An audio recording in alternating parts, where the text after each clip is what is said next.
Sur, que es la empresa, la tercera mayor exportadora de estaño del mundo. En este lugar realizamos algunos proyectos de factibilidad energética a través de fuentes renovables. Esto quiere decir de que estamos buscando alternativas de energías renovables que sirvan para el autoconsumo minero. Es una pasión, realmente encontré en las energías renovables una razón de ser y bueno, espero que la experiencia de hoy día pueda serles fructífera. Listo, Suami, muchas gracias. Señorita Eris Gabriel, ¿nos podría comentar un poco sobre usted? Sí, buenas noches, mi nombre es, Eris. Yo soy egresada de la Facultad de Ingeniería de Petróleo y Petroquímica en ese tiempo, de la Universidad Nacional de Ingeniería.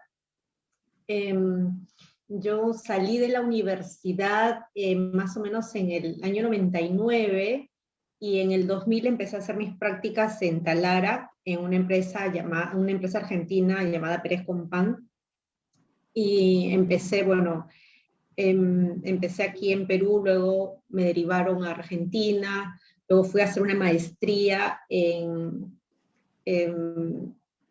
sería gerenciamiento de reservorios, Reservoir Management and Evaluation, Reservoir Evaluation Management.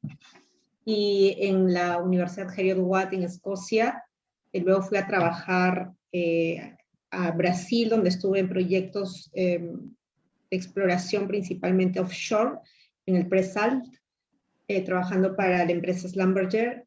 Luego regresé nuevamente a Perú y estuve trabajando para Petrobras, o sea, regresé a trabajar para Petrobras para los campos de gas del Lote 58 y también de Talara.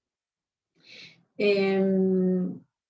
bueno, después de casi 18 años de haber trabajado en el sector privado, he pasado a trabajar al sector público, para una empresa pública, y bueno, ha sido bastante interesante el cambio de pasar del sector privado al sector público, ¿no? Entonces, espero que hoy día tengamos una conversación donde podamos intercambiar todas esas experiencias, ¿no?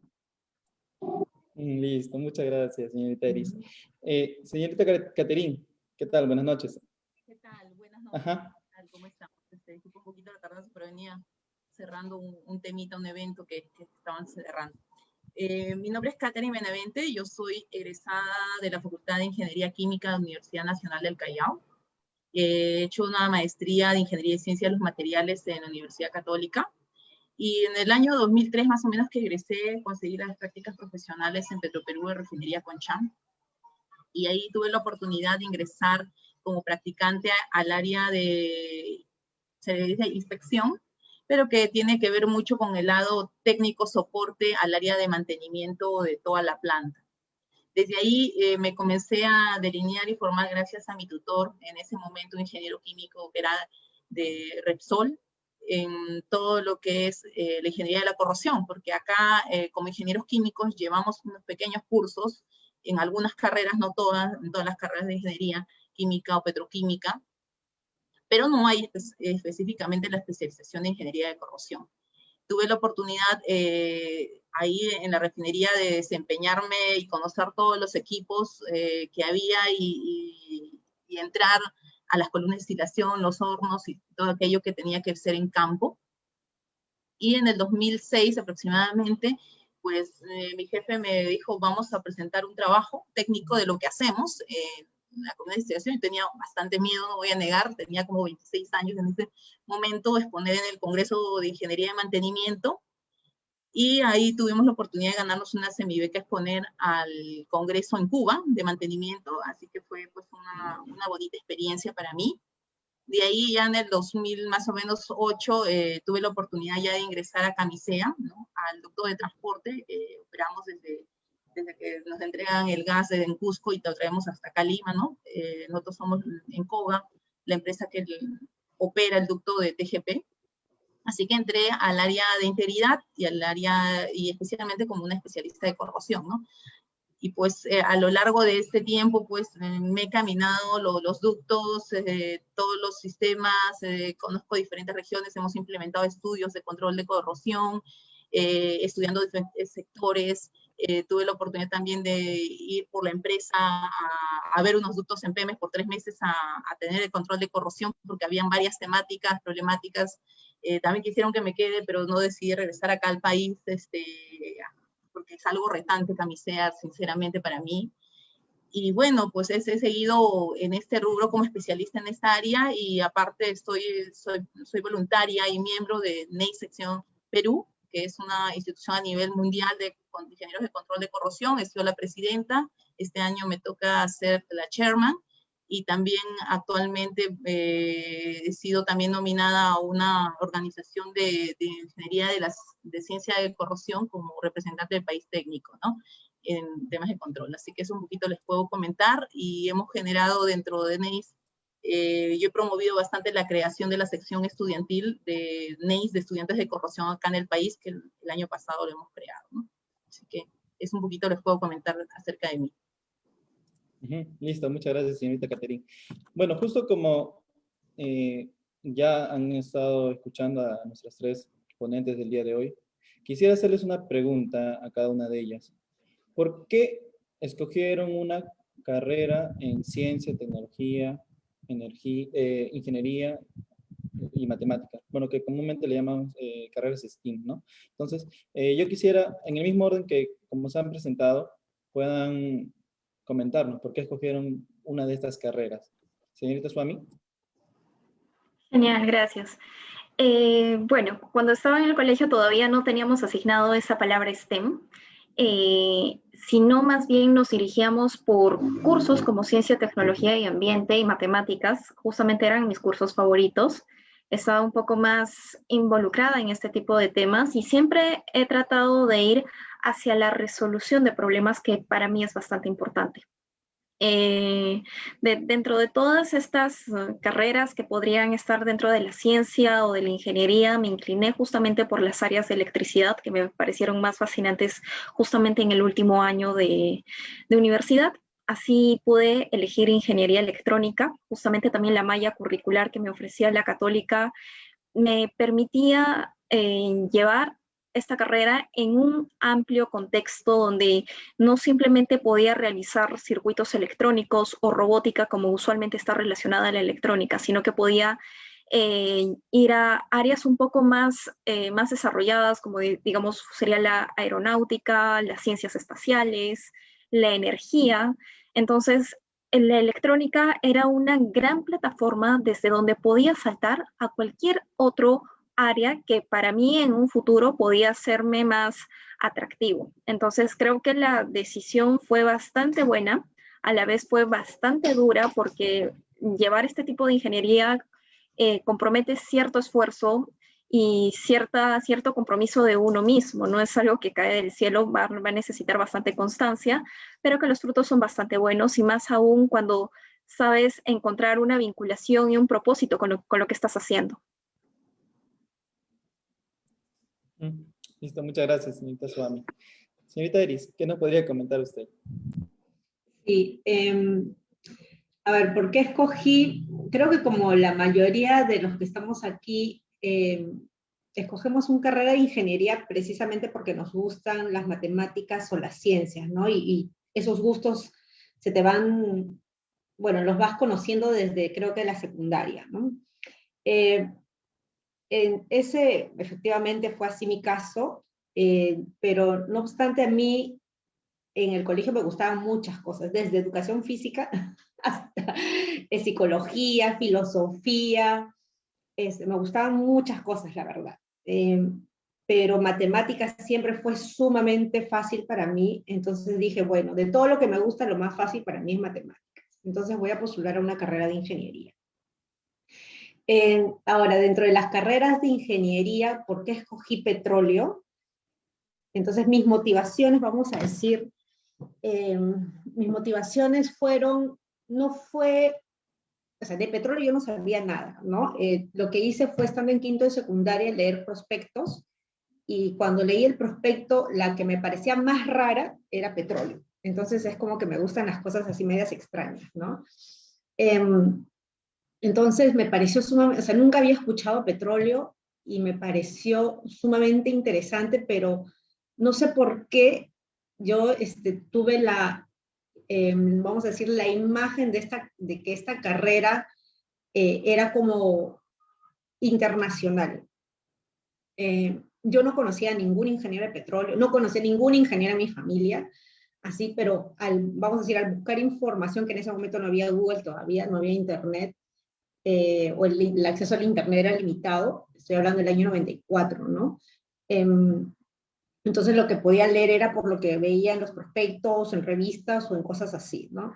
Entonces, vamos a decir, mi motivación era porque era una carrera, yo la veía como internacional, yo la veía como que podía ejercerla en cualquier parte del mundo, y sobre todo era que yo decía, pero si en Perú nunca he escuchado de petróleo, debe ser que hay pocos ingenieros de petróleo, y entonces me pareció interesante ingresar a un mercado donde haya poca oferta de ingenieros de petróleo. Entonces, mi decisión fue básicamente por eso, viendo la oferta vamos a decir, de la carrera y vinculando a cosas que a mí me gustaban, como viajar, por ejemplo, o conocer el mundo, ¿no?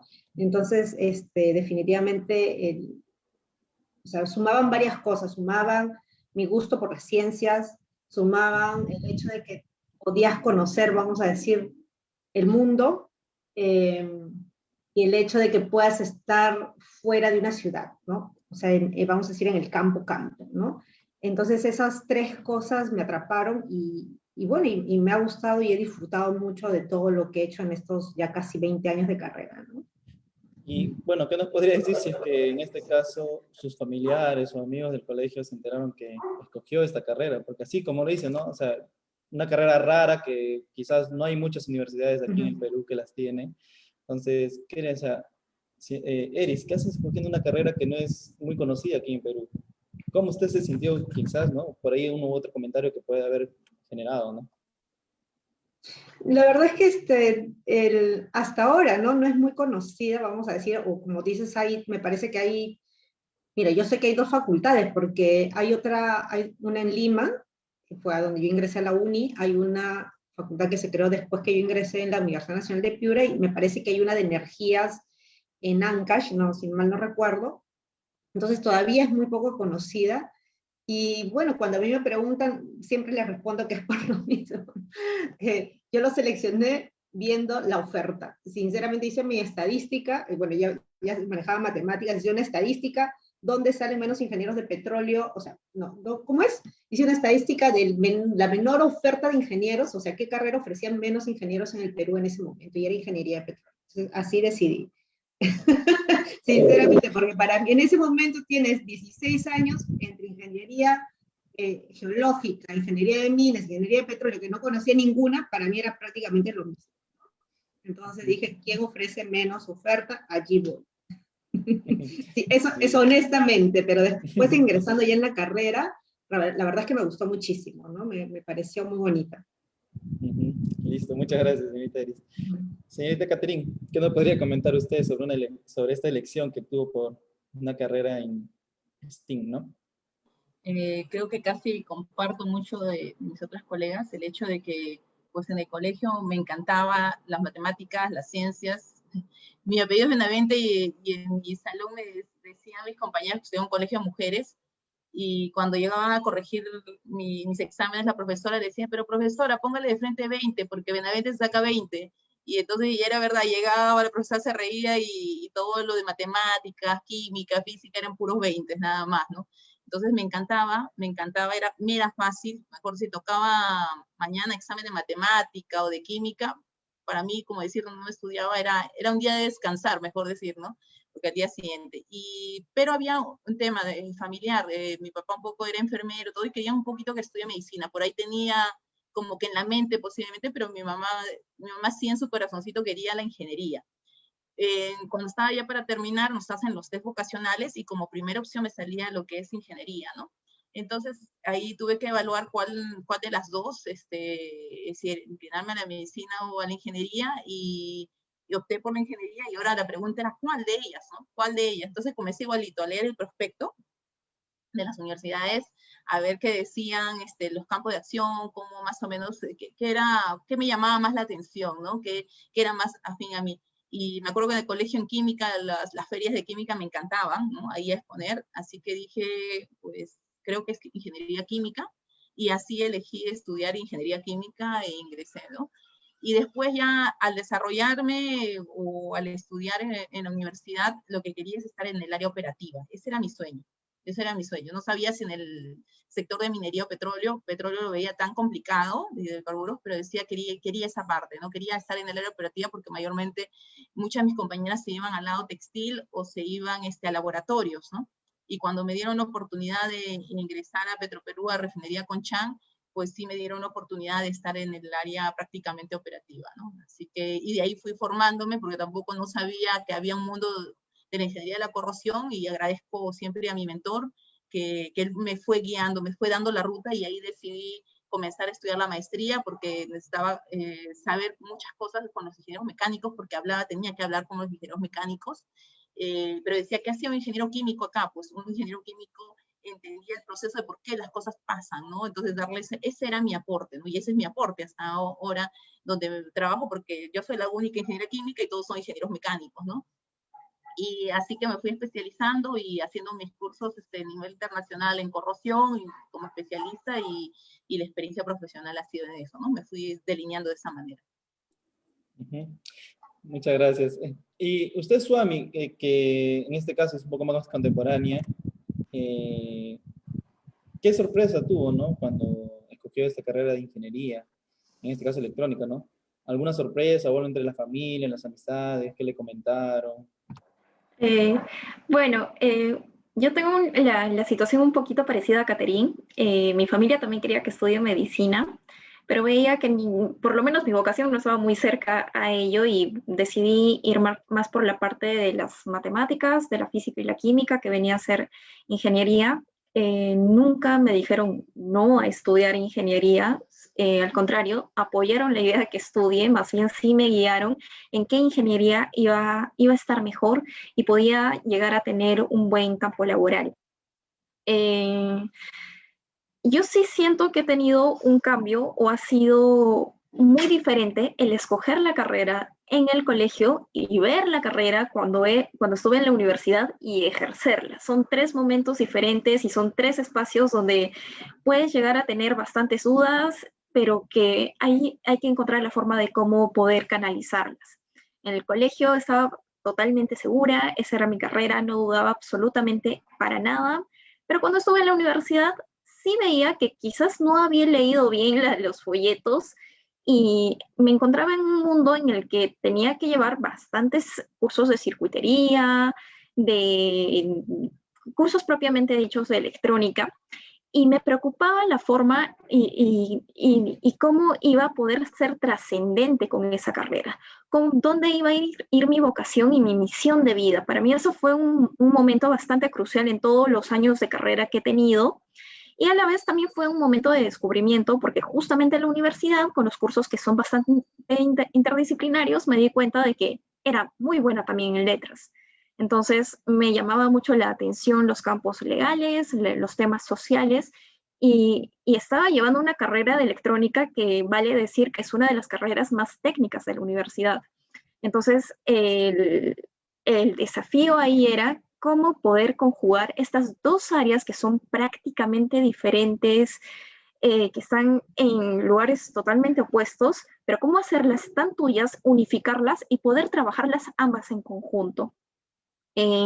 Justamente prácticamente un poquito más de la mitad de la carrera tuve la suerte de poder ir a la Universidad de Harvard a llevar el curso de energías renovables y sostenibilidad, que me ayudó un montón. Me ayudó a ver que la ingeniería puedes aplicarla de muchas formas y puedes de verdad ser trascendente y poder unificar y ser interdisciplinario.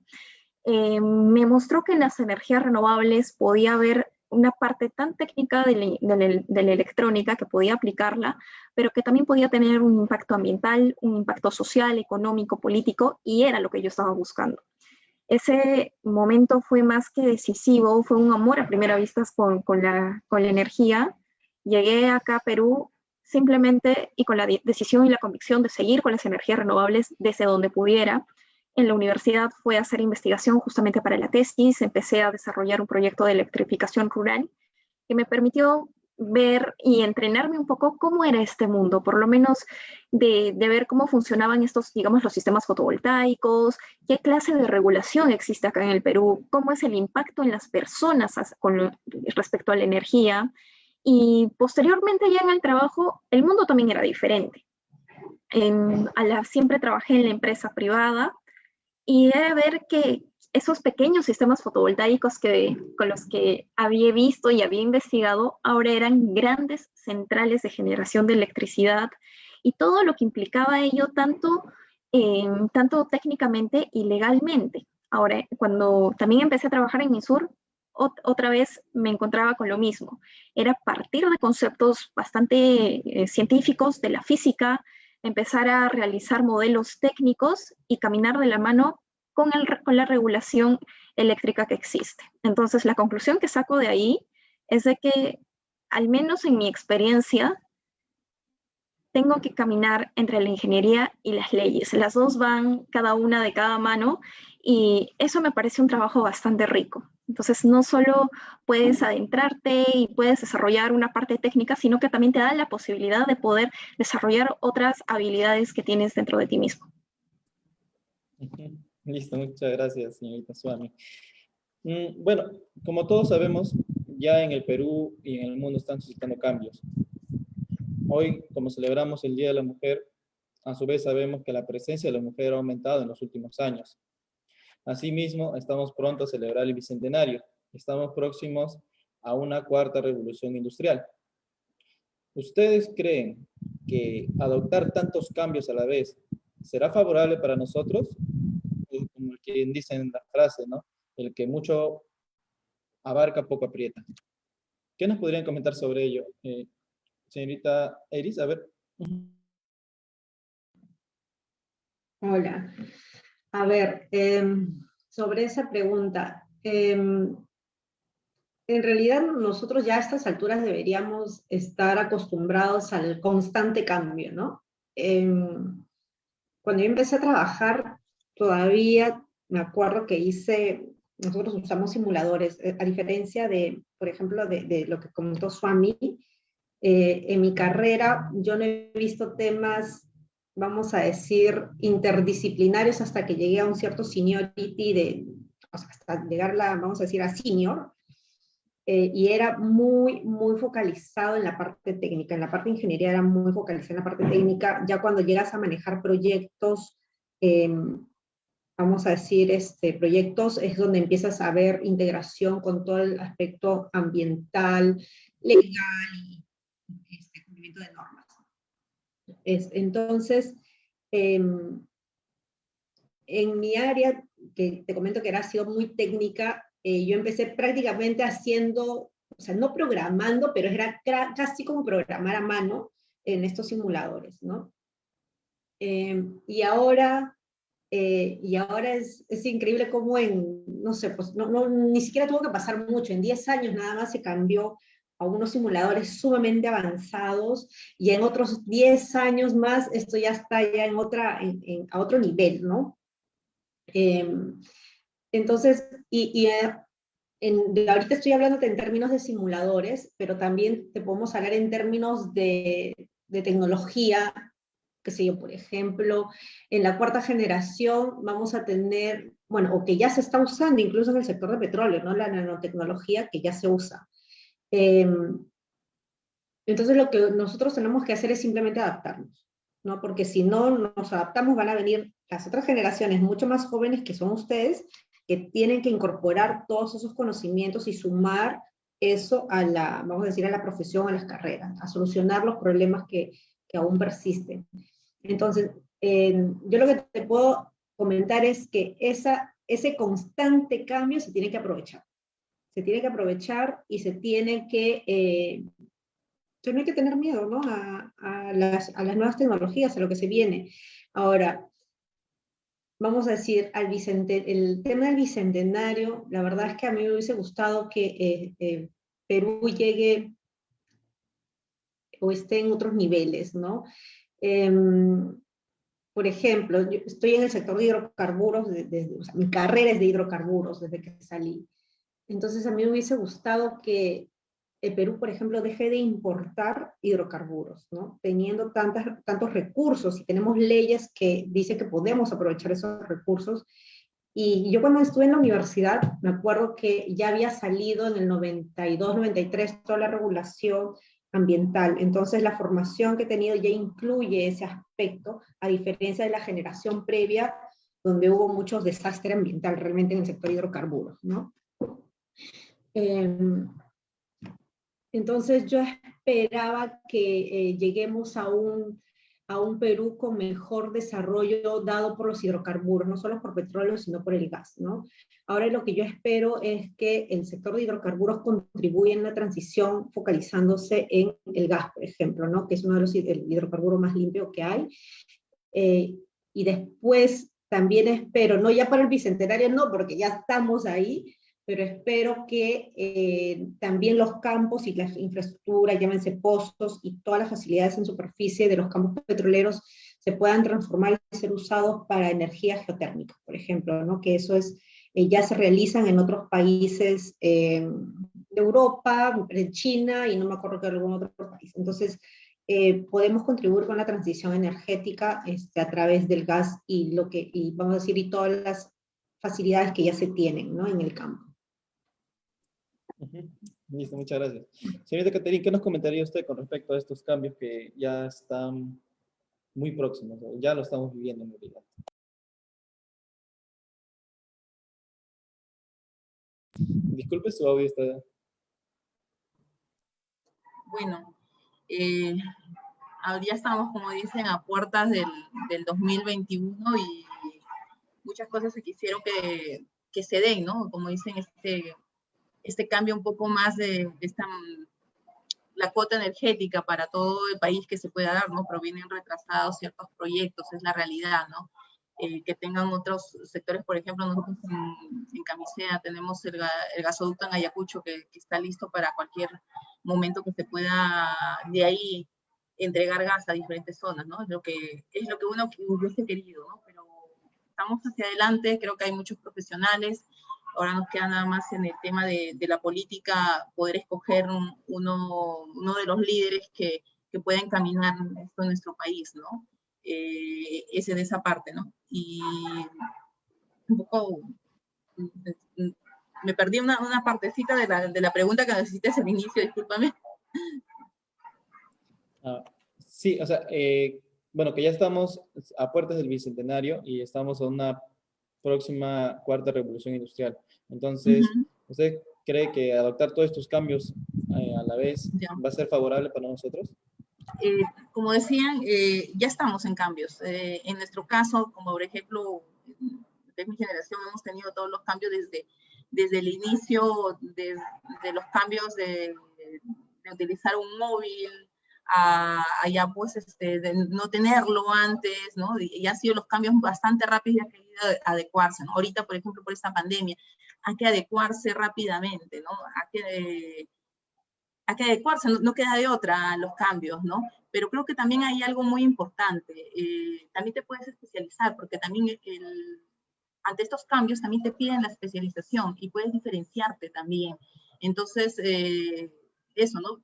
¿Y cómo te puedes diferenciar adicional a tu carrera técnica? Por ejemplo, sumando las otras estrategias, el tema de herramientas digitales, que ahora se necesitan tantas en la transformación digital en las empresas, ¿no?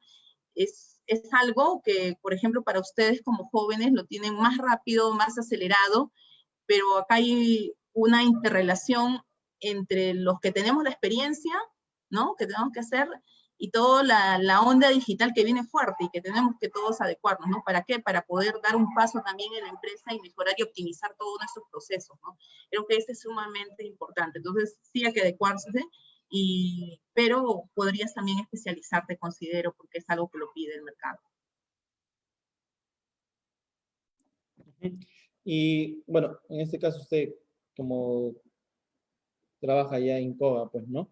¿Usted cree que estos cambios que se están realizando son tan rápidos que la adaptabilidad de la propia empresa, o que la empresa ya ya tiene estos cambios ya Sí, presentes? en Goga se está implementando bastante todo este tema de transformación digital, especialmente nosotros que manejamos la integridad de todo el sistema de transporte, ¿no? Entonces tenemos que adecuarnos todos, ¿no? A eso va para ir mejorando los procesos, para gestionar mejor todo lo que es toda la información que nosotros tenemos, ¿no? Entonces, creo que hay muchas herramientas y esas las estamos tomando, ¿no? Entonces, sí hay que estar preparados y hay que seguir adecuándonos para esto.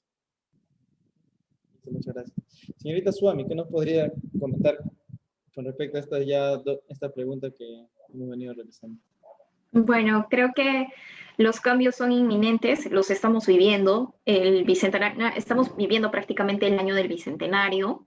Y lo que sí resaltaría es de que quizás no el que abarca mucho poco aprieta. Yo creo que debería ser un enfoque interseccional, por así decirlo, donde tenemos ciertos objetivos, tanto económicos, tanto técnicos, sociales, en nuestro país y en el mundo. Y en todo esto tenemos que buscar una forma cómo trabajar. Según lo que yo trabajo, lo que yo veo y lo que más me interesa, digamos, es cambio climático. Entonces, ¿cómo realizar una reactivación económica, lo que estamos viviendo en este momento, pero que sea una reactivación económica sostenible, que pueda apoyar el medio ambiente, que pueda apoyar a aquellas personas que han perdido su empleo a tener una bolsa de empleo asequible y según sus capacidades? Y también apostar por la tecnificación. La tecnificación va a permitir que las personas tengan más trabajo, que las personas puedan desarrollarse en la ciencia, en la tecnología. Y también lo que me parece bastante interesante y es correcto y comparto con las chicas es el tema de la digitalización. Creo que estos casi ya 2 años que estamos viviendo la pandemia ha hecho que los cambios tengan que darse de manera más acelerada y que las personas y las empresas debamos saber cómo adaptarnos a estos cambios. En todo ello, la digitalización marca un punto que no creo que en muchos años se deje de lado. Tenemos que saber manejar todo a distancia, a través de todos estos recursos digitales. Entonces, sí vivimos una cuarta revolución industrial, vivimos una nueva era prácticamente, entonces donde cambiar, ser sostenible, estar conectado con la digitalización es más que obligatorio. Entonces, como comentando, esta adaptabilidad por parte de Minsur, en este caso que usted trabaja, ya se está dando esta nueva cuarta era de la industrialización.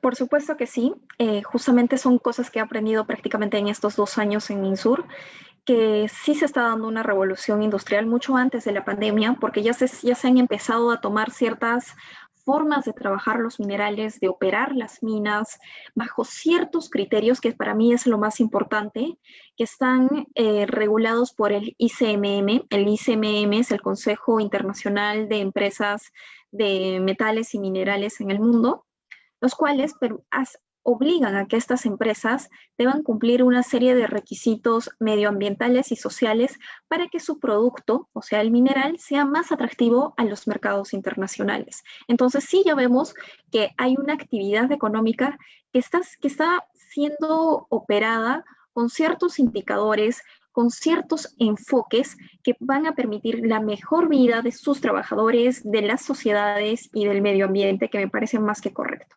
En el caso de la digitalización, que quizás no se había trabajado de una manera tan agresiva hasta antes de la pandemia, pues sí, la pandemia hizo que todos los planes de digitalización aceleraran tanto en el trabajo minero de las personas en site, en mina, así como de las personas que trabajamos en oficinas. Actualmente los que trabajábamos en oficinas en Lima estamos trabajando remotamente y estamos completamente conectados por las vías remotas o por aplicaciones web y de celulares que se han estado creando. Entonces yo creo que al menos Minsur sí está alineado y está tratando de trabajar constantemente por tratar de adaptarse y encaminarse y sobre todo ser eficiente y exitoso con toda esta revolución.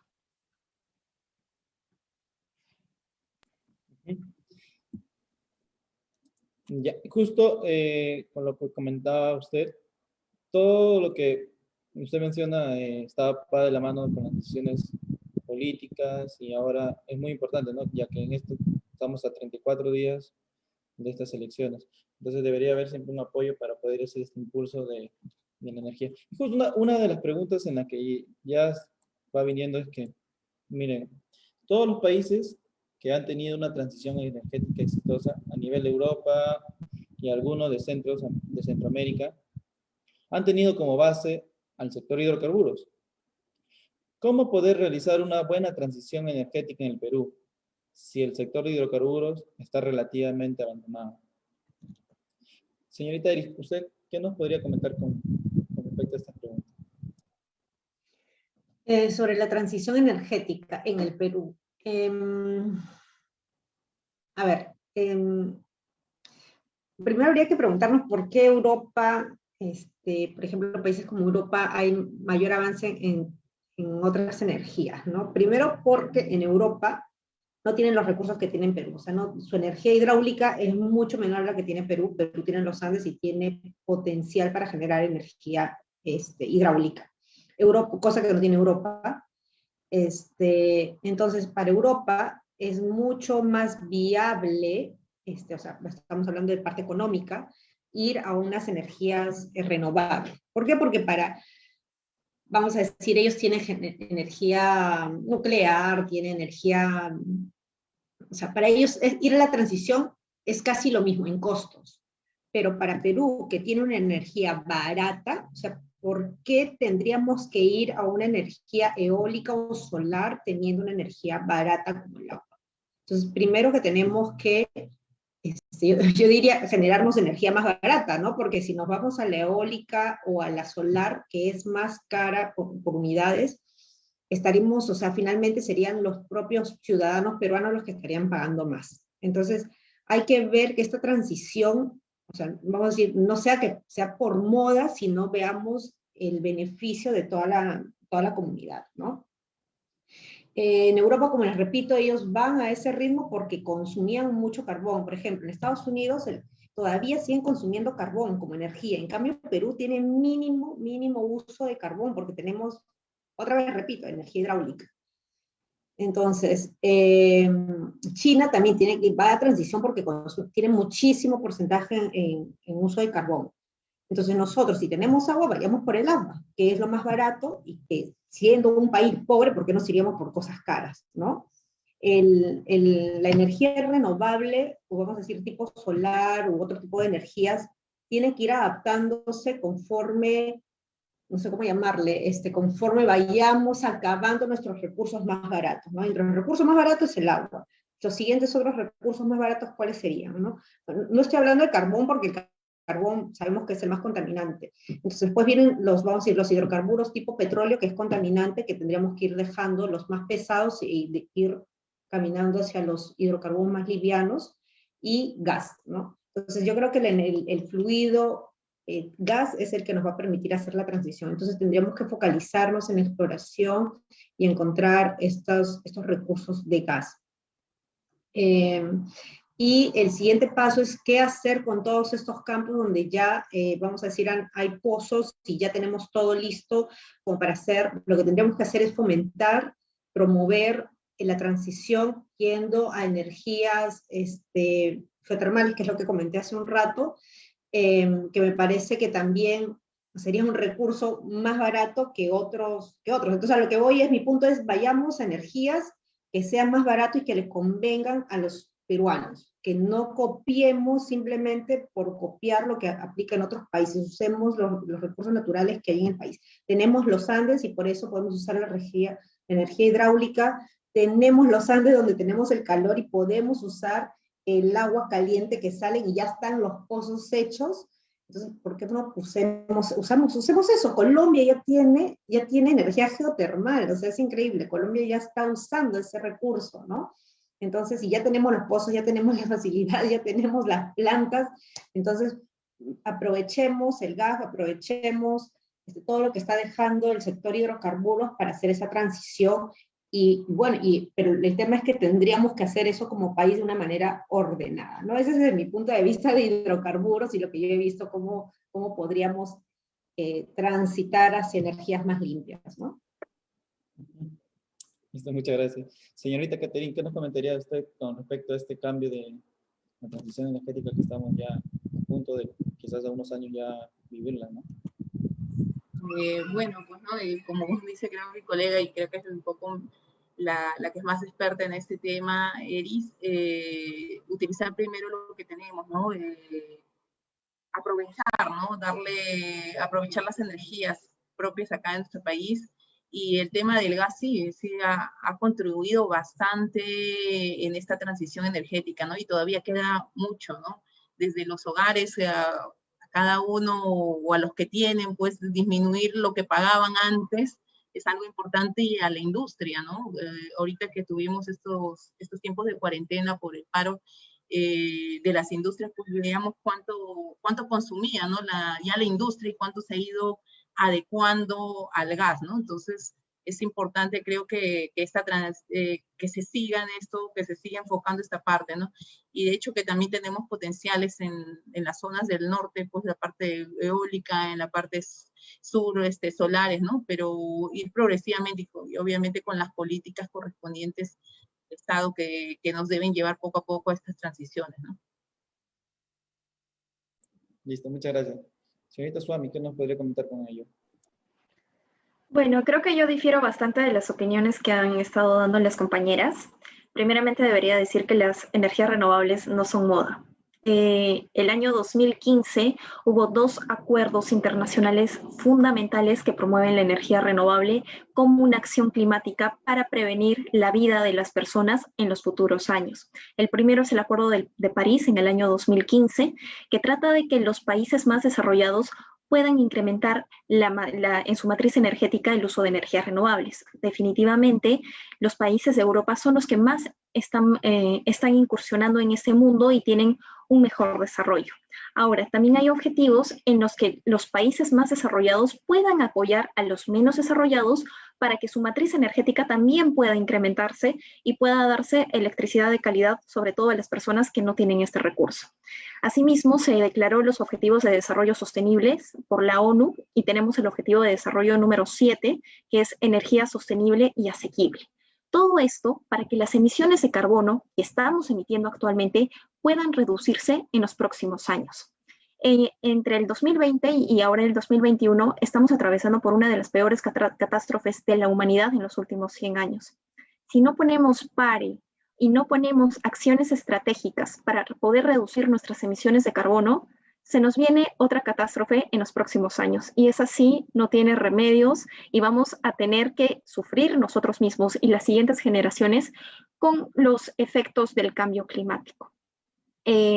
Dentro de todo lo que son nuestros recursos energéticos, tanto renovables como no renovables, dentro de los renovables también está la energía geotérmica, que en eso sí concuerdo que también debe ser desarrollada. Se le ha dado poco espacio a este tipo de energía, se deberían estar ya realizando investigaciones y exploraciones, sobre todo quizás en la zona de la costa sur y también en la Sierra Central, donde existe mayor recurso. Ahora, las energías propias que tenemos en nuestro Perú no solo es el gas natural o es la energía hidroeléctrica. Estas sí son las 2 fuentes de energía que mayormente generan electricidad en este momento, en prácticamente el 50% cada una. Sin embargo, también debemos de decir que nuestras energías propias son los recursos solares y los recursos eólicos. Vivimos sobre todo la región del sur del Perú, está ubicada en uno de los puntos de máxima irradiancia solar del mundo. ¿Cómo no aprovechar ese tipo de recurso teniendo el privilegio de vivir en un área donde justamente se goza de este recurso solar que es renovable y que puede aminorar las emisiones de carbono y puede dar una mejor calidad de vida a las personas? Tenemos recursos eólicos. Nuestra costa central y norte del país es rica en recurso eólico en tierra y también en mar. Cajamarca también es una de las regiones más pobres del país, pero que puede verse beneficiada de este tipo de recursos. Ahora, ¿cómo hacerla también más rentable? En los últimos años, la energía solar, sobre todo su precio, ha ido abaratándose, lo cual hace que este tipo de energía sí sea rentable.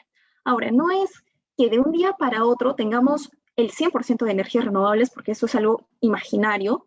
es llegar a un punto donde puede existir una cogeneración, es decir, que podamos usar porciones de gas natural, porciones de energía hidroeléctrica, porciones de solar o de eólica, pero de una forma armónica, donde podamos sí estar enfocados en cómo nuestras vidas va a repercutir en los próximos años. Asimismo, a la fecha se están realizando proyectos de interconexión eléctrica con los países de la región. Uno de los proyectos más grandes que se está dando y que va a estar en la medida de lo posible es el año 2024, la interconexión eléctrica con Chile. Poder desarrollar nuestra industria renovable, energética renovable en el sur del país, es una gran apuesta para vender energía camino a Chile. Bueno, en realidad que es un tema muy interesante todo esto del cambio energético que ya estamos viviendo, y bueno, en verdad que esto debería ser para un foro y bueno, con derecho a réplica y todo, ¿no? Entonces vamos a quizás pronto armar un foro con respecto a ello. Entonces vamos a pasar a una dinámica, un poco para ver acá algunas preguntas y con respecto a ver si pueden ver mi pantalla.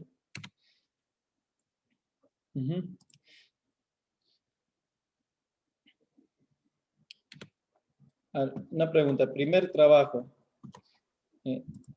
¿Qué nos podría comentar, señorita Eris, con respecto cuando usted egresó?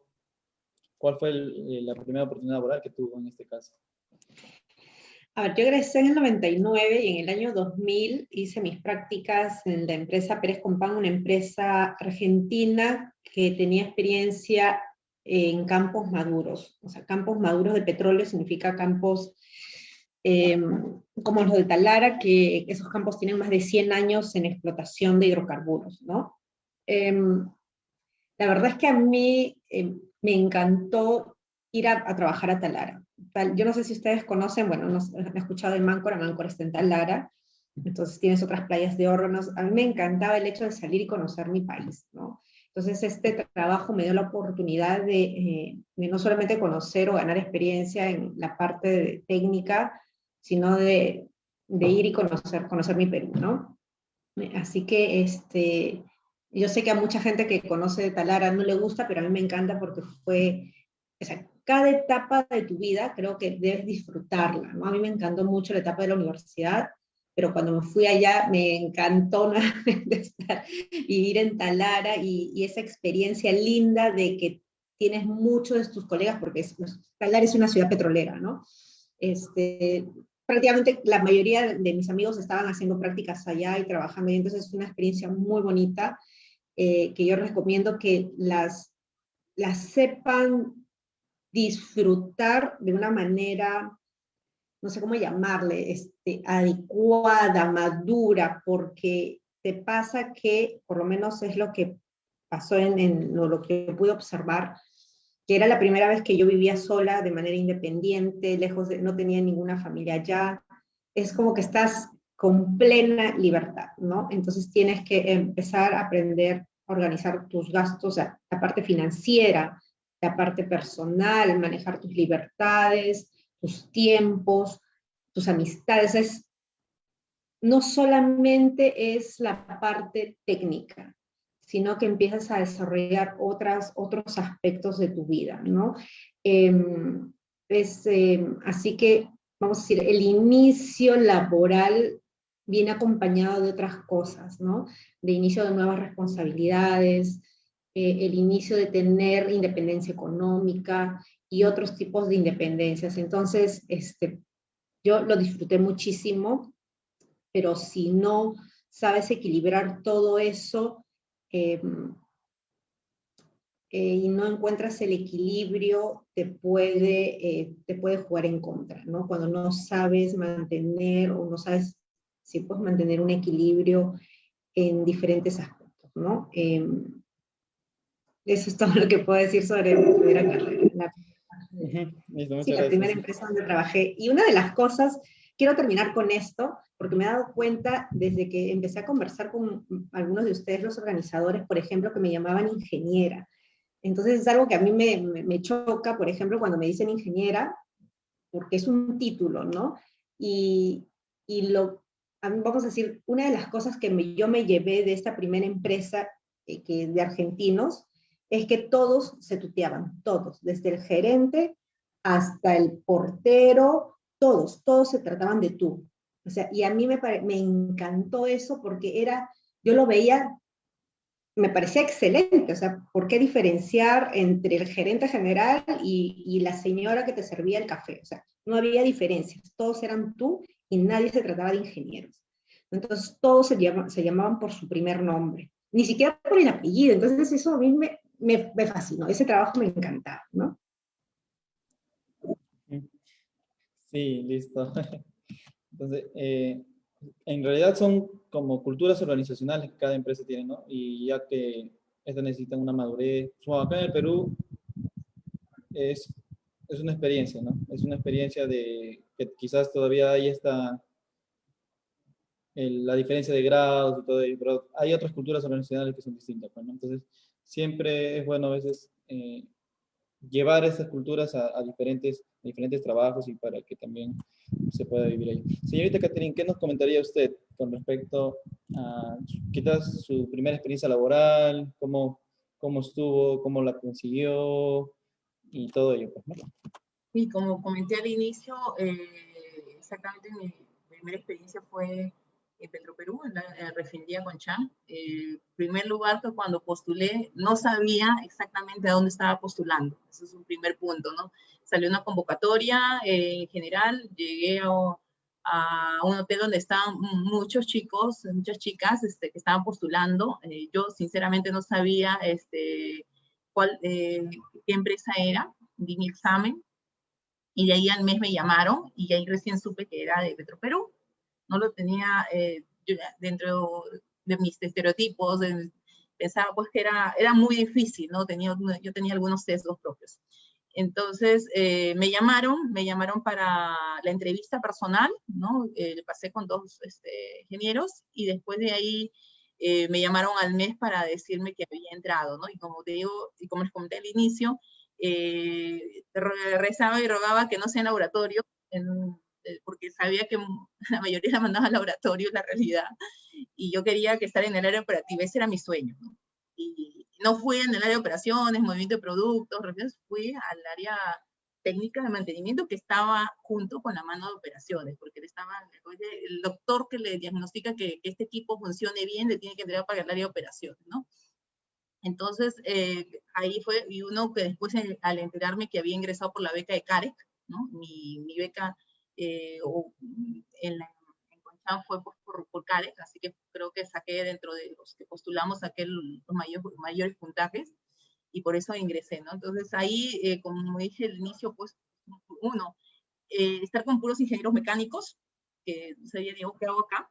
Pero como gracias a mi mentor, que era ingeniero químico, fui entendiendo por qué yo estaba ahí, ¿no? Y qué es lo que debía aprender, ¿no? Aprendí muchas cosas de mecánica, aprendí de soldaduras, aprendí a tintes penetrantes, a subirme a los tanques, a las columnas, de materiales, un montón, y me di cuenta que me encantaba, fui encontrando ahí el camino, ¿no?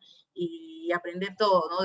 Me encantaba ir, a veces me tocaba una parada de planta, ir de madrugada a turno, adentro, meterte a los hornos del equipo parado, hacer turnos de 12 horas, esa dinámica, para mí era algo emocionante, a pesar de que sea muy desgastante, siempre fue emocionante, ¿no? Entonces, toda esta interacción, creo que con los compañeros lo pasamos tan lindo, a pesar de que sea tan estresante una parada de planta, demandante en esfuerzo físico un montón como inspector, pero creo que lo hacíamos lindo, y eso es lo que recuerdo de mi primera experiencia laboral, ¿no? Sí, a veces las cosas sin planearlas salen mejor, ¿no? De lo esperado. Muchas gracias por compartirlo. Señorita Swami, ¿usted qué nos podría comentar cuando quizás acabó la universidad, su primera experiencia, en el primer trabajo donde podía encontrar, no sé, las oportunidades laborales, cómo estuvieron en ese momento? Sí, justamente el último y penúltimo mes de universidad, recuerdo que era noviembre y diciembre, estaba muy preocupada. Me preocupaba porque las energías renovables no era algo muy común en el Perú, todavía lo es, no es muy común, y me preocupaba dónde iba a trabajar. Ya había hecho prácticas en automatización y control, no me había gustado mucho, entonces sí sentía una especie de frustración, qué es lo que iba a seguir haciendo en los próximos meses o 2 meses que me restaba de carrera. No sé cómo fue, pero un día me llamaron de Enel justamente para hacer la pasantía en el área solar y eólica y no, ni siquiera lo pensé, mandé todo el CV que me pidieron. Una semana después tuve una entrevista con el que fue mi jefe. Le conté toda mi historia, creo que le encantó y vio que estaba bastante relacionada con el mundo. A partir de medio mes después empecé a trabajar en Enel. Fue una de las experiencias más gratas que he tenido en toda mi vida. Aprendí muchísimo, aprendí justamente quizás la parte operativa ya de una central eólica y una solar. Y quizás otro aspecto que me llevo bastante en el corazón es de que podía tener un contacto bastante cercano con personas de otros países. Al ser en él una multinacional italiana, trabajaba directamente con esas personas italianas, llegaban personas de Chile, de España, entonces la conjunción internacional que había y el intercambio de ideas era continuo y para mí eso era maravilloso. Podía sentirme innovadora todo el tiempo, que para mí es importante. Más allá de eso, también justamente se empezó a ver cómo podíamos atacar y cómo podíamos implementar proyectos de innovación para este tipo de plantas, tanto para inspección como para mantenimiento. Mi trabajo era netamente de oficina, pero tuve 2 visitas a cada planta. La visita que más me gustó fue a Guaira, al parque eólico que está en Nazca. Nunca antes había visto un parque eólico. Realmente la emoción que uno puede tener al estar junto a un aerogenerador es inimaginable. Y eso hizo que valorara mucho más los recursos energéticos y los recursos naturales que tenemos, cuán ricos podemos ser en recursos y cómo podemos explotarlo y hacer que eso sea tan maravilloso y pueda ser tan fructífero a nivel económico, a nivel ambiental, social, etc. La segunda visita que tuve fue al Parque Solar Rubí en Moquegua. Esta visita fue justamente, coincidió con un workshop que tuvimos con el Competence Solar Center de Italia. Fueron bastantes personas de Italia y de Rumania justamente a visitar esta planta que era la más grande del Perú. Nunca había visto tampoco tantos paneles solares en mi vida. Se sentía que era otro ambiente. El nivel técnico y cómo ya estaba más desarrollado Rubí fue bastante interesante. Aquí se vio un proyecto también que me parece importante, que es la implementación de estas máquinas atrapanieblas. Era crear agua o recuperar el agua a través de las neblinas que usualmente están presentes en las madrugadas en Moquegua. Moquegua se caracteriza por ser desértico, por carecer de agua, y justamente Rubí estaba frente a una comunidad bastante pobre, entonces el agua que se recuperaba era para la limpieza de paneles, pero para también poder distribuir a la comunidad. Entonces, son pequeños ejemplos que me han dejado bastante conocimiento a nivel técnico, saber qué tipo de empresas pueden apoyarte, con quiénes vas a trabajar a nivel técnico, cuál es la regulación, que también era una preocupación, por lo menos para mi jefe, llegar al índice de producción que se había tenido como compromiso. Entonces, yo estuve 6 meses en Enel hasta que justamente terminó mi pasantía y creo que esa fue una experiencia bastante enriquecedora y que fortificó mi postulación después a MINSUR, que justamente eso fue. Un día terminé en Enel y a la siguiente semana ya estaba trabajando en MINSUR.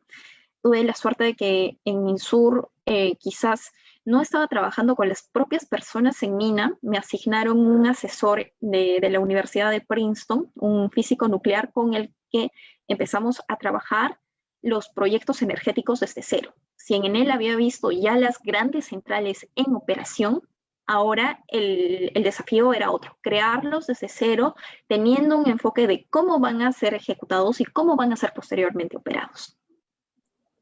O sea, en otras palabras, Enel fue tu primer amor. Sí, no, les tengo muchísimo cariño, son personas que me han formado. Cuando, o sea, usted ingresa aquí a Enel, ¿ya cuántos años tenía Enel acá en el mercado en Perú? Mira, en todo lo que es Enel, es una empresa que ha tenido bastantes nombres a lo largo de los años. Esta empresa está desde los años 60, 70, ha ido cambiando de nombres, también de propietarios, hasta el año entre el 2009 a 2014, creo que estuvo los dueños fueron unos españoles. A partir del 2013 a 2014 empieza con capital italiano. Y se llaman propiamente Enel, lo cual sigue hasta ahora. Listo. Entonces, qué bueno que hayas adoptado por eso, ya con un proyecto que se había comenzado hace unos años, ¿no? Fortalecerlo quizás Sí. con esta experiencia que has tenido. Vamos con otra preguntita. A ver, de la ruletita. A ver acá, necesito verlo de frente.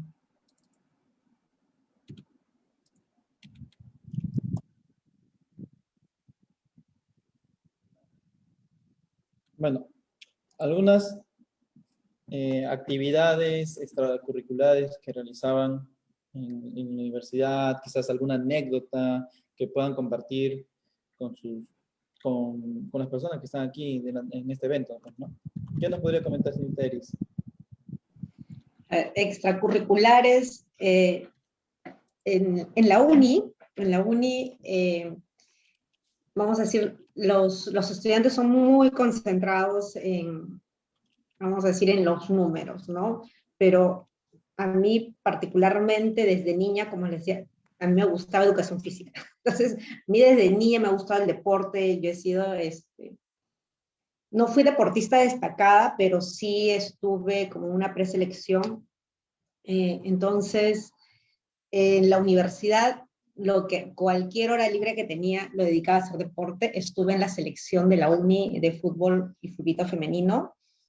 Si yo pudiera ser profesora de educación física, ahora lo sería también. Entonces, me gustaría, por ejemplo, ser entrenadora de fútbol, ¿no? Entonces, me gusta el deporte muchísimo y creo que eso ha complementado mi formación como ingeniera.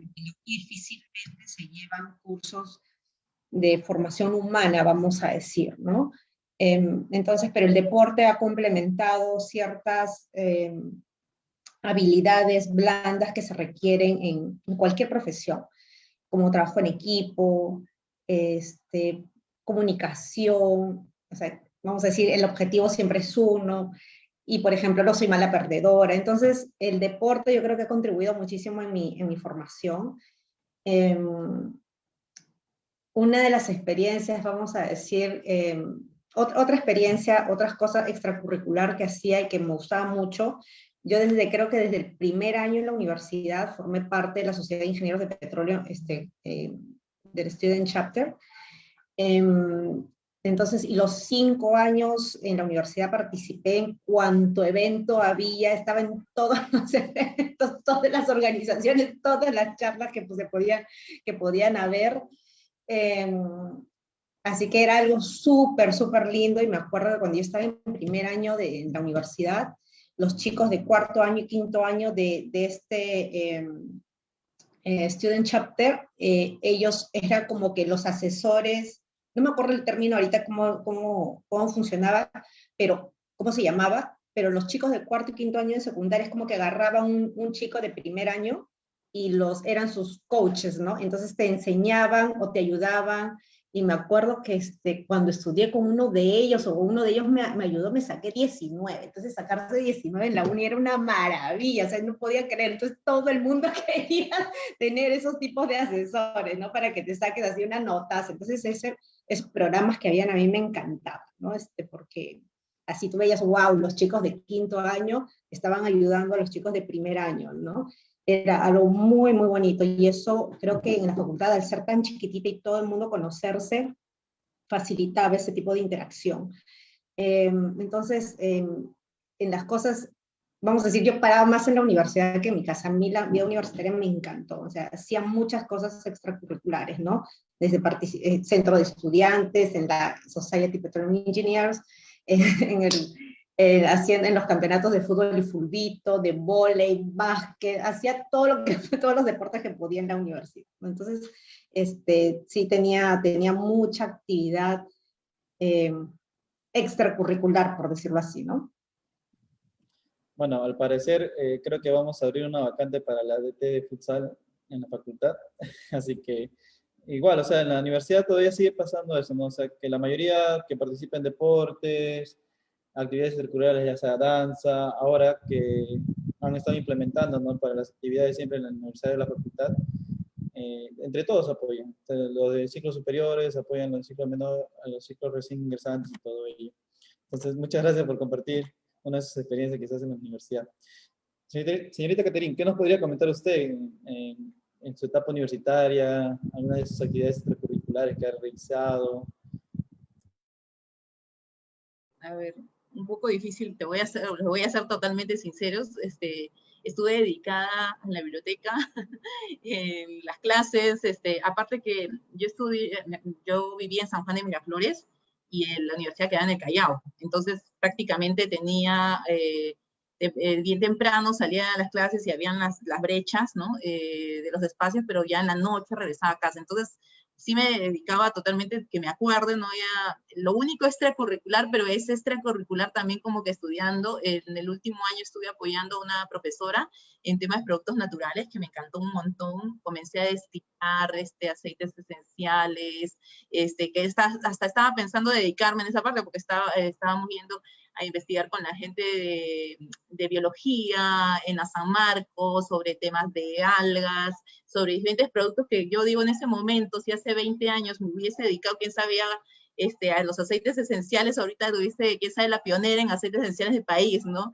Pero extraíamos, me acuerdo de todo, de naranja, olíamos de laboratorio pura naranja. Hice algo curioso, sí hice, porque primero hicimos sidra, ajá, pero decidí, dije, ¿y por qué no hacemos de coco el licor? Y entonces con mi amiga que estábamos juntas en el laboratorio, decidimos hacer licor propiamente coco, como, ¿no? Fermentar el coco, y saqué para el cumpleaños de mi mamá mi botella de licor de coco propiamente extraído, y a todos les gustó, ¿no? Y después también me acuerdo que hice un perfume de naranja que mi mamá me hace recordar y me dice, oye, pero ¿cuándo vuelves a hacer eso? Porque se quedó, y se quedó creo que 7 años y no se iba el perfume por todo lo que habíamos extraído, ¿no? Proyectos de cochinilla, cosas así naturales totalmente, ¿no? Entonces, eso es lo que me encantó. Íbamos a recolectar, y sí presentamos, me acuerdo, una publicación en la Católica, porque extraímos, la intención era, en ese tiempo el Camu Camu, encontrar una metodología de análisis laboratorio, pero micro, que no te gastes mucho material, insumo químico para determinar el ácido cítrico, ¿no? Entonces, y ahí tengo la publicación que hicimos en el primer simposio de alimentos de la Católica, ¿no? Así que eso es lo que te puedo comentar, no más allá, no eso, pero sí ahora en la vida ya profesional, que creo que a veces también muchos profesionales dejan, yo sí hace 4 años, adicional, ya una extracurricular del hecho de correr, participo en una maratón, he corrido en montañas hasta 25 kilómetros, estoy comenzando a nadar de mar, mi objetivo es hacer una triatlón en lo personal, y he conocido el parque eólico propiamente allá en Marcona, porque nos tocó partir debajo de una de las torres, y es alucinante porque uno, todo el aire que sientes a correr después de 25 kilómetros y debajo de esa torre, es lindo realmente. Entonces sí, ahorita sí puedo decir que hago cosas extracurriculares. Pero aún me ha quedado curiosidad con respecto, ¿sigue conservando esos licores que había? No, los quiero retomar en hacer, porque ya los voy a dar para mi cumpleaños, pero sí, esto fue algo diferente de coco, ¿no? Dijimos, vamos a hacer por ahí el mismo proceso de la sidra, pero vamos a ver en coco cómo salió, y nos quedó. Justo tenemos un comentario acá con uno de las personas que estaba también aquí en Malaysia. O sea, viajar desde San Juan de Lurigancho, disculpe, desde San Juan de Miraflores hasta Callao, sí, la verdad que es un deporte, ¿eh?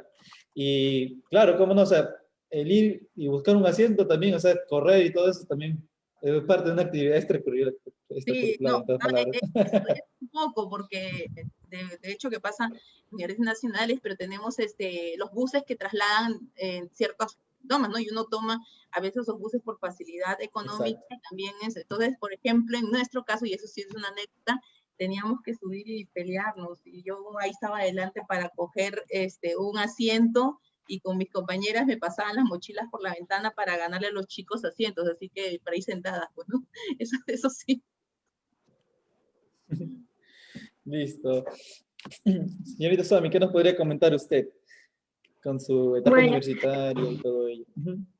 sí, pues como ya les había dicho, para mí la universidad han sido años de autodescubrimiento, principalmente porque la Universidad Católica es una universidad que promueve bastante lo que son las habilidades blandas, tratar de estar involucrados en temas de representación. En mi segundo año de universidad fui representante ante la Asamblea Universitaria. Era quizás una actividad bastante extracurricular, demandaba un poco de tiempo semanal, pero fue algo muy alentador. Pude estar contactada con mis compañeros y también ver la forma como mi unidad académica en ese momento, los estudios generales de ciencias, podrían estar en mejores condiciones respecto a lo que ya estábamos estudiando. Durante el año que fui representante estudiantil, pudo ser aprobado un proyecto de la construcción del cuarto piso de nuestra facultad.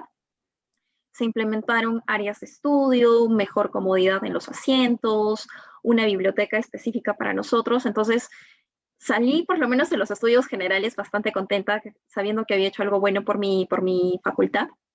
Y bueno, sí, siempre me llamó mucho este tema de buscar actividades que no solo sean técnicas, sino que también puedan educarme en temas humanísticos. Eh, Participé en varios modelos de Naciones Unidas, son unas especies de debates entre varias personas sobre un tema específico, simulando ser una asamblea de las Naciones Unidas. Entonces, aprendes y puedes ejercer mejor tus habilidades de discurso, de debate, y sobre todo de acción ante la crisis. Te ponían en momentos críticos o específicos en la historia o del momento y tenías que sacar soluciones y poder debatirlas con los demás. Es algo que realmente me ha ayudado muchísimo en el resto de mi carrera. Y bueno, cuando ya estaba en la facultad, que fueron años un poquito más duros por la exigencia académica, tenía una serie de electivos los cuales llevar, alrededor de 7 electivos, y sabía que me gustaban también las letras y decía, ¿cómo voy a hacer ahora que tengo menos tiempo, que tengo que dedicarme más a la parte técnica? Entonces, estos selectivos los decidí llevar en las áreas de ciencia política y de economía, lo cual fue fundamental para poder llevar adecuadamente mi tesis. Entonces, yo siento que quizás mis actividades extracurriculares no fueron ligados mucho al deporte, yo sí soy mala deportista, pero sí fue a nutrir esas otras áreas que me gustan y luego poder ejercerlas de una forma bastante integrada. Listo, muchas gracias. Justo algo que nos comenta Adela, en realidad los voluntariados dentro de la universidad, a veces estas actividades extracurriculares nos ayudan un montón, porque es así una otra cosa que nos ayuda a desenvolvernos un poco mejor. Quizás cuando nosotros prontos acabemos la universidad, tenemos este contacto con diferentes personas, quizás de diferentes grados o diferentes puestos, entonces uno a veces el no saber conversar con ellos o cómo dirigirnos ante ellos, a veces es ese temor que no se aprende quizás dentro de la universidad. Y para ello es que a veces ya en la universidad, en la facultad, y quizás en Ingeniería de Petróleo Natural, ya se están abriendo estos cursos, ¿no? De habilidades blandas, como quizás en muchas particulares ya existen, e impulsan mucho ello. Entonces yo creo que en las nacionales también ya debe de estar con lo mismo, ¿no? Entonces, una última pregunta, y justo ya para cerrar con esta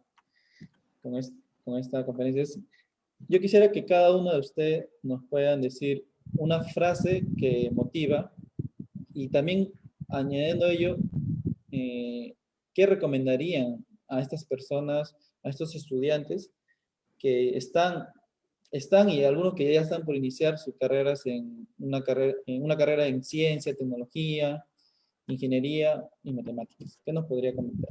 señorita Iris, para poder cerrar. A ver, ¿qué te puedo decir? Una frase, ¿cómo me dijiste? Una frase que motive, ¿no? Que motive. No sé si una frase, o sea, yo no tengo una frase así que me motive, sinceramente no tengo. A mí mi motivación, la motivación que yo he tenido al inicio fue mi familia, ¿no? O sea, por eso te digo, no tengo una frase, pero vamos a decir, la coyuntura económica por la que estaba atravesando mi familia fue mi driver, fue mi motivación para sacar a mi familia de la situación en la que estaba, ¿no? Yo estudié en una universidad pública, en la uni, y la mayoría de mis compañeros, vamos a decir, estaban en una situación, no era una situación económica buena. Entonces creo que para mí, no sé si para la mayoría de ellos también, mi driver siempre ha sido mi familia, poder ayudarlos. Y luego de mi familia ha sido empezar a ayudar a la comunidad, ¿no? O sea, ya más allá de mi familia. Y ahora, la motivación que tengo es el país, ¿no? Ahora la motivación que tengo es el país. O sea, mi motivación, o sea, vamos a ver, el trabajo para mí no ha sido el fin, o sea, para mí no es el fin, no es el trabajo en sí, ¿no? Para mí el trabajo es un medio para algo. Entonces, así yo he trabajado toda mi vida. Nunca me preocupé por cuánto me van a pagar, nunca me preocupé por, o sea, vamos a decir, por compararme con los demás. O sea, la única preocupación era siempre dar lo mejor de mí. O sea, si a mí me gustaba algo, yo lo estudiaba y daba siempre lo mejor de mí, sin compararme con los demás. Y siempre viendo que para mí personalmente, ¿no? El trabajo no es mi fin. Para mí es un medio para alcanzar, vamos a decir, para alcanzar lo que tengas que alcanzar, ¿no? Así que para mí no es el éxito, para mí no es lograr ser gerente, para mí el éxito no es sacar 20, para mí es vivir de una manera feliz, para mí es vivir en paz y dar siempre lo mejor de mí porque yo me siento, vamos a decir, privilegiada de, vamos a decir, de a pesar de todas las circunstancias, haber tenido enormes oportunidades, ¿no? O sea, a pesar, vamos a decir, la situación económica de mi familia, he tenido, vamos a decir, he podido estudiar fácil, para mí ha sido fácil estudiar, entonces ese don tengo que aprovecharlo para el bien de los demás. ¿Sí? Así que, vamos a decir, ese es el fin y no es el trabajo en sí. No es el hecho de ser un gerente, no es el hecho de sacarme un premio, no es el hecho, no, nada de eso, ¿no?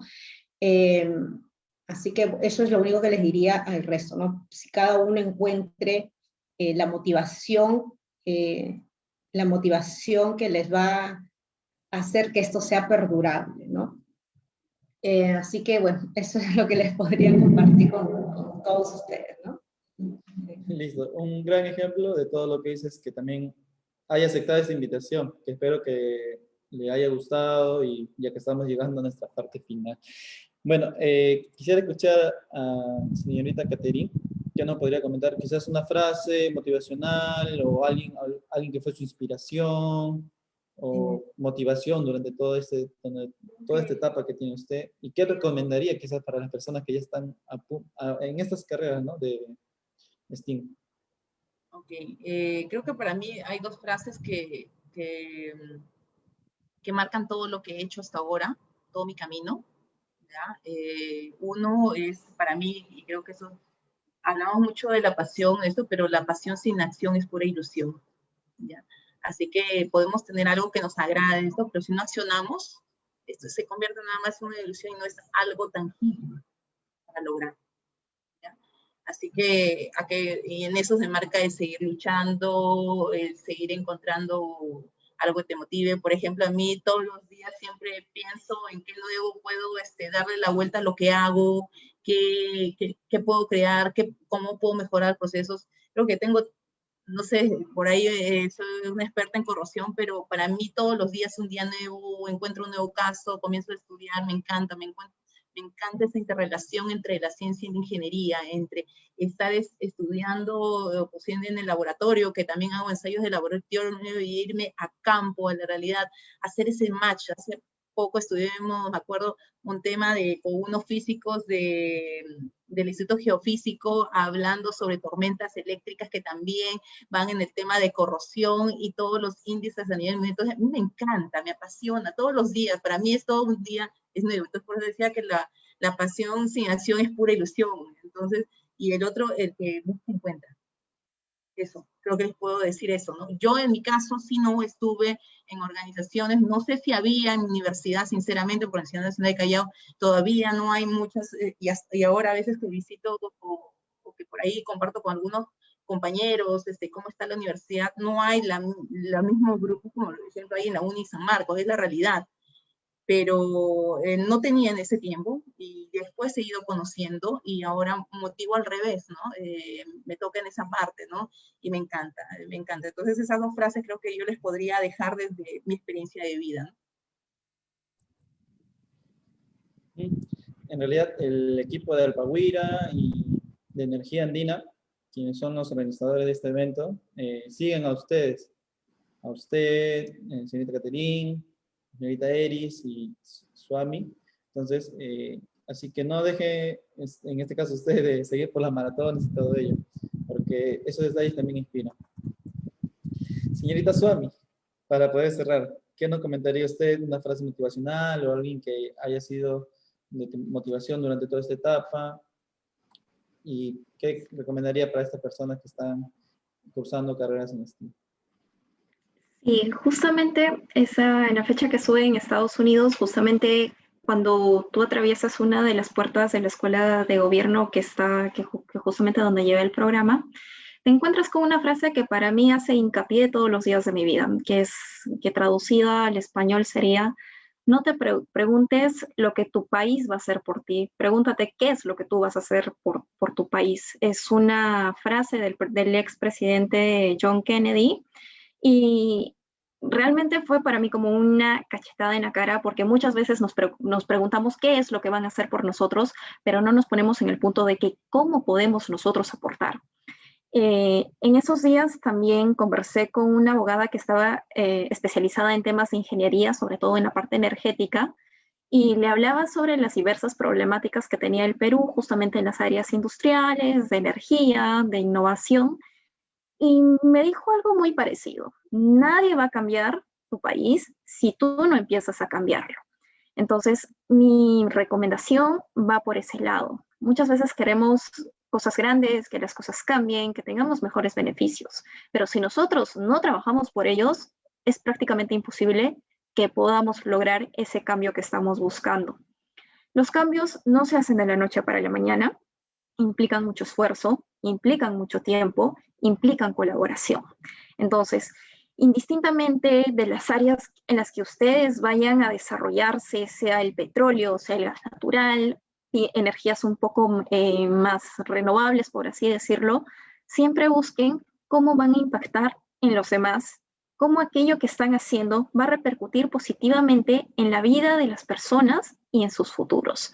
Y yo creo, y es un modelo de vida que tengo, que la tecnología puede ayudar a las personas, puede ayudar a sus economías, puede ayudar a sus vidas, y quizás por eso soy tan firme y tan determinada en seguir desarrollando los temas de energías renovables que creo que pueden mejorar por lo menos este país. Muy buena frase de John F. Kennedy, que de hecho en los años 60 con su política se hizo grandes cambios a nivel mundial, y siendo muy joven, muy joven.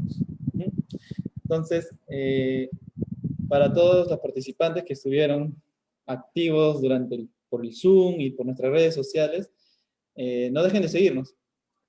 Para recordarles que tenemos nuestras cuentas en Facebook, LinkedIn, YouTube y también en Instagram. Así que por ahí pueden seguir, siempre hay novedades sobre nuevos eventos, actualizamos con información en el sector energético, y sigan cuidándose del COVID. que esto todavía aún no termina. Entonces, con nosotros, del equipo Revista Alpahuira y el equipo de Energía Andina, sería hasta una próxima oportunidad. Muchas gracias a todos los participantes.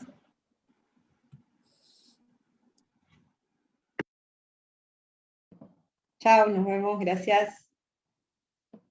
Chao, gracias.